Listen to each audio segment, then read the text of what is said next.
श्री राहुल गांधी जी ने ये आग्रह किया कि यदि सरकार संसद में चर्चा के लिए तैयार हो जाती है नीट और उसके साथ संबंधित शिक्षा संबंधित विषयों को लेकर के, तो वो तुरंत अपना धरना समाप्त कर देंगे। मैंने ये बात उनसे एक मर्तबा नहीं 2-3 बार पूछी। उसके उपरांत मेरे हमरा केंद्रीय गृह सचिव थे, उन्होंने भी पूछा कि will you immediately end this धरना if you get assurance? बोले हाँ।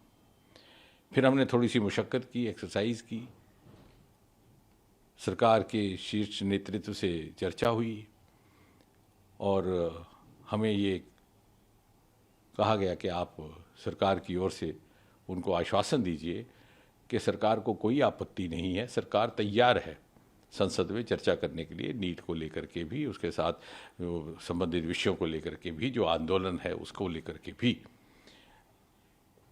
हमने जब ये बात वहीं पर राहुल गांधी जी के आगे दोबारा रखी तो बोले कि साहब मुझे तो शिक्षा मंत्री का इस्तीफ़ा भी चाहिए। तो हमने कहा साहब अभी कुछ ही क्षण पहले आपसे बार बार जब पूछा गया कि आपका क्या मुतालबा है, तो आपने ये कहा था कि अगर मुझे ये आश्वासन दिया जाए कि संसद में कांग्रेस पार्टी को भारत सरकार चर्चा करने देगी या करने के लिए तैयार है, तो मैं तुरंत ये धरना समाप्त कर दूंगा। लेकिन अब आप अपनी बात से हट रहे हैं। तो बोले साहब ये तो मेरी मर्जी है, मेरी मांगें बदल चुकी हैं। हमने कहा साहब this is not fair, you are changing the goal post. बोले दिस इज़ माई विश।